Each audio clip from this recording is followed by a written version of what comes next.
Ang galing naman. Pag nakatira ka sa malapit sa ilog, mayaman ka talaga, di ba? Anong brand yan? Tingnan nga natin. Lagay mo na lang sa Frigidaire yan.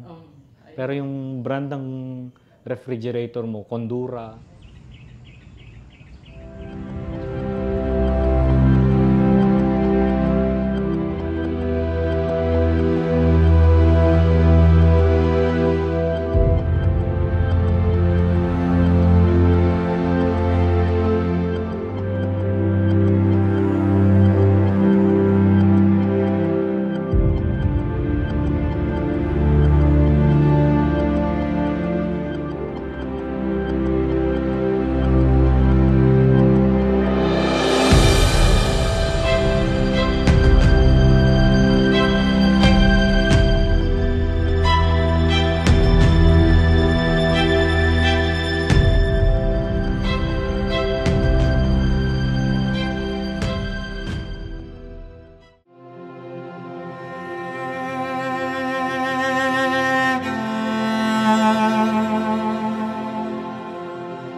Ang ancestral house na ito ay itinayo around 1920s at pag-aari ito ni Don Ramon Gonzales de Leon, ang unang naging mayor ng Malolos, Bulacan from 1903 hanggang 1905, na lolo ng artista na si Mr. Joey de Leon.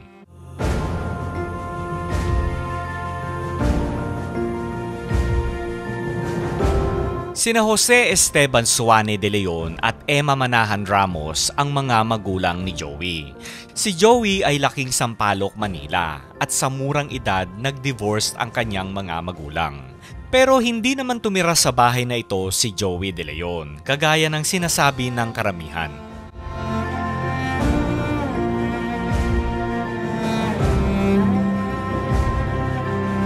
Ang nagmamay-ari ng bahay ngayon ay ang third generation, pero hindi sila dito nakatira, kundi ang mga caretakers.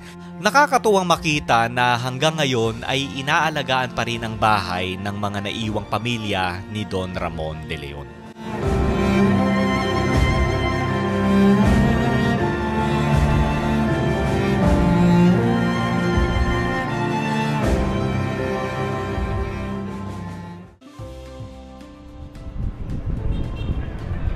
So ulitin ko lang yan yung Malolos Cathedral.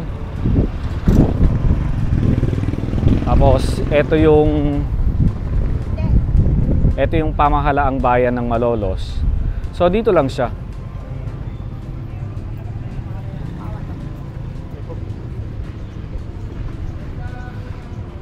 So diretso lang daw tayo dito. So ito yung pinanggalingan natin kanina. Tampoy, Ilog Tampoy.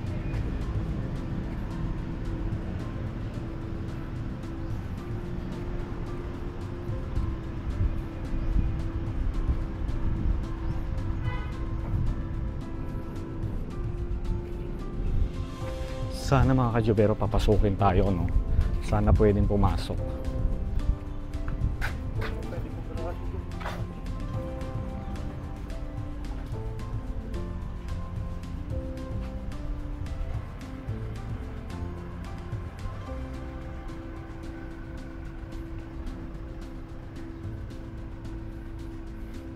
Okay, so eto na yun mga kaitsubero. Ayan o, nakikita nyo ba yan?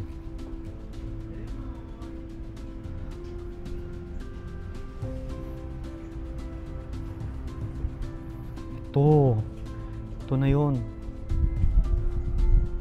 Ayan o, lapitan natin itong historical marker. Tao po! Pumasok na lang yun o. So, Pook Sinilangan ni Don Ramon de Leon. Okay, sa Pook na ito ay sinilang si Don Ramon de Leon, abogado, pangulo ng Balangay Apoy, kapitan ng Revolusyon, Juez de Paz, piskal at presidente municipal ng Malolos from 1903 hanggang 1905. Hello po. Ayan. Ang panandang pag-aalalang ito ay pinasinayaan noong ika-14 ng September 2014 bilang bahagi ng pagdiriwang ng ika-116 na guning taong pagbubukas ng Kongreso ng Malolos noong September 15, 1898. Muling isinaayos ngayong ika-23 ng Enero 2022. Bago lang pala.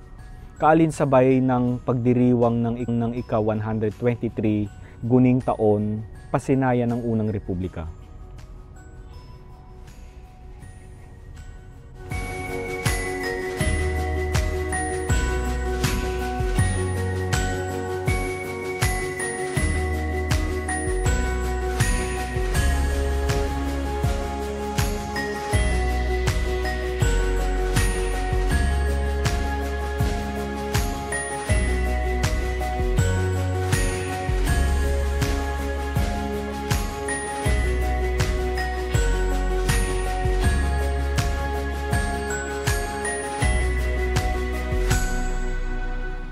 Ayan, so hinihintay lang natin yung caretaker na mag-guide sa atin dito sa bahay ni Don Ramon de Leon. So itong bahay na ito mga kajubero, hindi dito tumira si Joey de Leon, yung artista. Tingnan natin yung balloon. So wala na ito. Ano yung mga nandito? Hulaan ko. Palaka.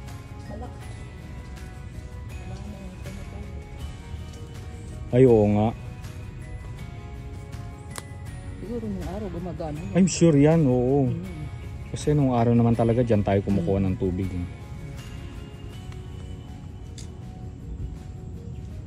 Hindi pa natatabas. So okay lang ba? Magano? Oo, pinagang na yata. Ipasok tayo mga kajubero.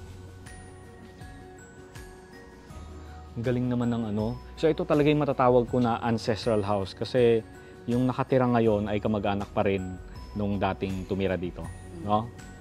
Na mini-maintain pa rin nila yung bahay. Kasi may mga lumang bahay kasi tinatawag natin na ancestral house, pero ang ancestral house pala kailangan kung sino yung unang tumira ng bahay na ganito, dapat tumitira pa rin yung kamag-anak mismo ng dating tumira. Ano yung po nata yung apo? Apo. Talaga. Talaga ba? O yun ang nagkukuha niya, nag-maintain ng bahay niya. So third generation, no? Halika, pasok tayo. Galing na maintain nila yung bahay. Pwede bang magubad na lang ako ng slipper? Pwede. Resort mo. Huwag na, naiya akong linis ang sahig eh. Magubad na lang ako, okay lang po. Malinis naman po yung sahig. Hindi mo naman cellphone mo.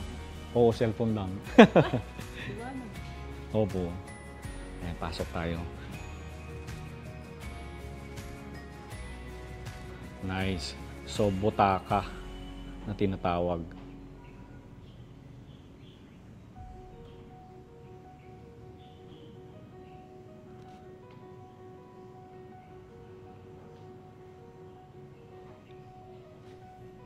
Ito si Don Ramon de Leon. Okay, so yung nagmamanage na lang ngayon ng bahay is Apo. Apo ni Don Ramon de Leon.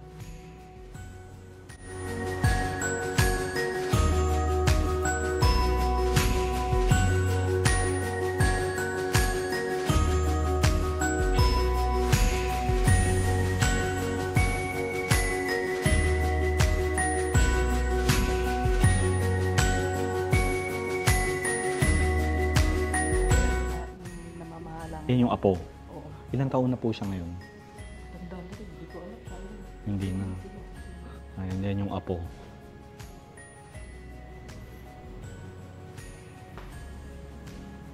Galing naman ng TV na to. Gumagana pa po ba yung mga yan?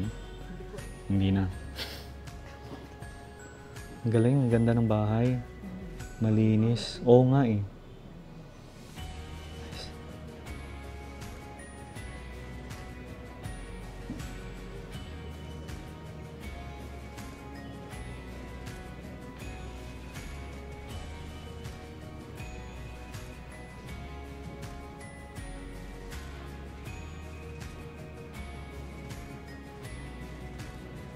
Ang galing mga kachubero. So, simple lang yung bahay.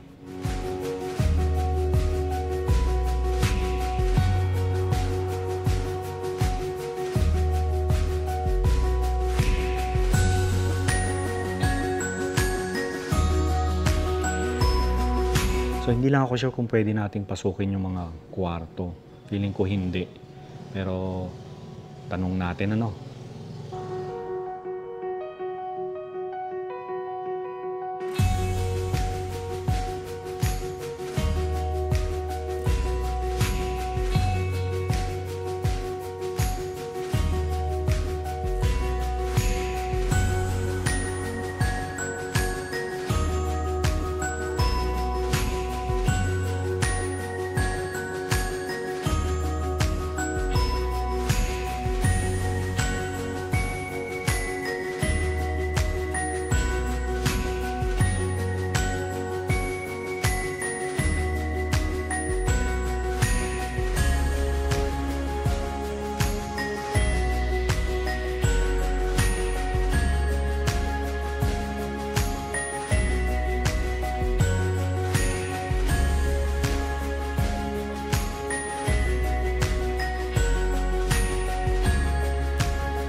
So, nandito tayo sa CR, nagbubulong eh, no?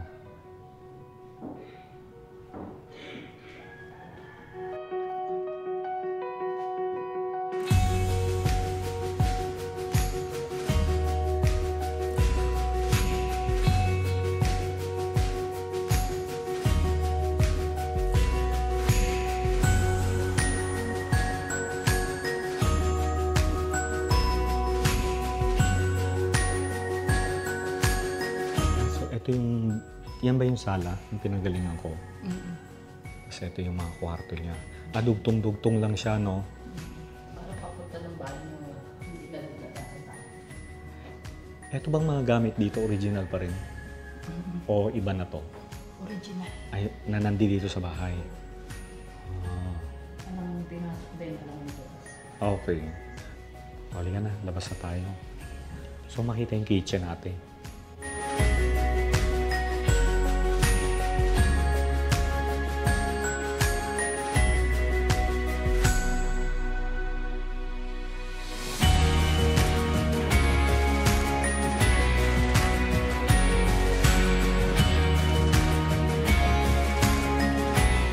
Okay, terrace. Ang galing naman. Nice, may terrace pala sila dito mismo sa may river. Pero syempre noong araw maganda daw to eh, no? Pag nakatira ka sa malapit sa ilog, mayaman ka talaga, di ba? Totoo 'yan.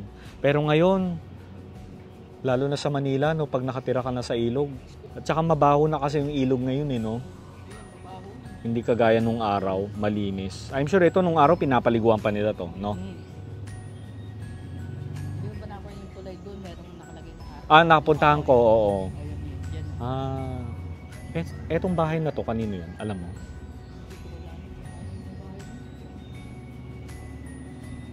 Galing, nice.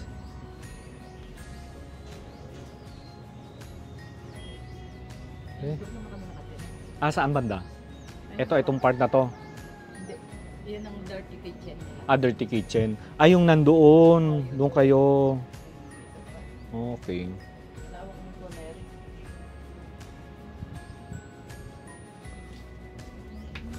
Halika na, pasok. Punta tayo ng kitchen.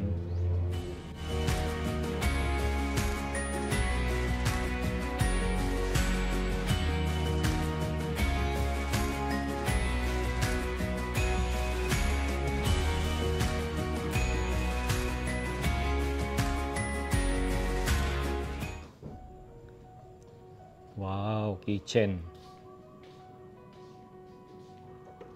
Grabe yung mga kitchen nung araw, no? Talagang bumabalik ka sa nakaraan mo. Eto pag ginagamit nyo pa yung ref na yan, magana pa yan? Hindi na? Anong brand yan? Tingnan nga natin. Yan yung na... Frigidaire. Lumilitang yan eh. Dito ba yun? Yan yung gamit. Frigidaire. So brand pala ang Frigidaire, no? Di ba? Kasi tawag natin nung araw, nung kabataan natin, lagay mo na lang sa Frigidaire yan. Pero yung brand ng refrigerator mo, Condura. Pero yung pala ang Frigidaire na tinatawag is brand pala ng refrigerator. Eto, kanino to? Dito kayo. So dito nag-i-stay yung mga caretaker nila.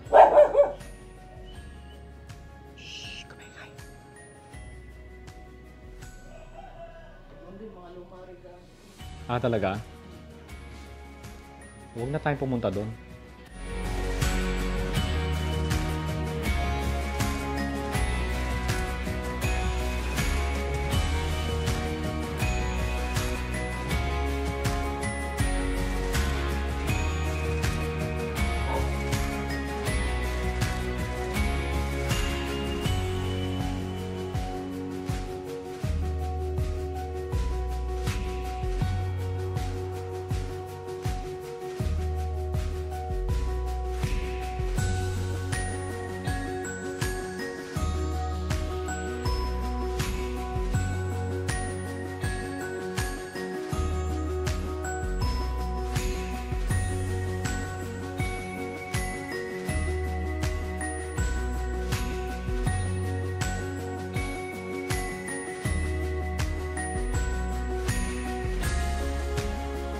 Thank you. Thank you.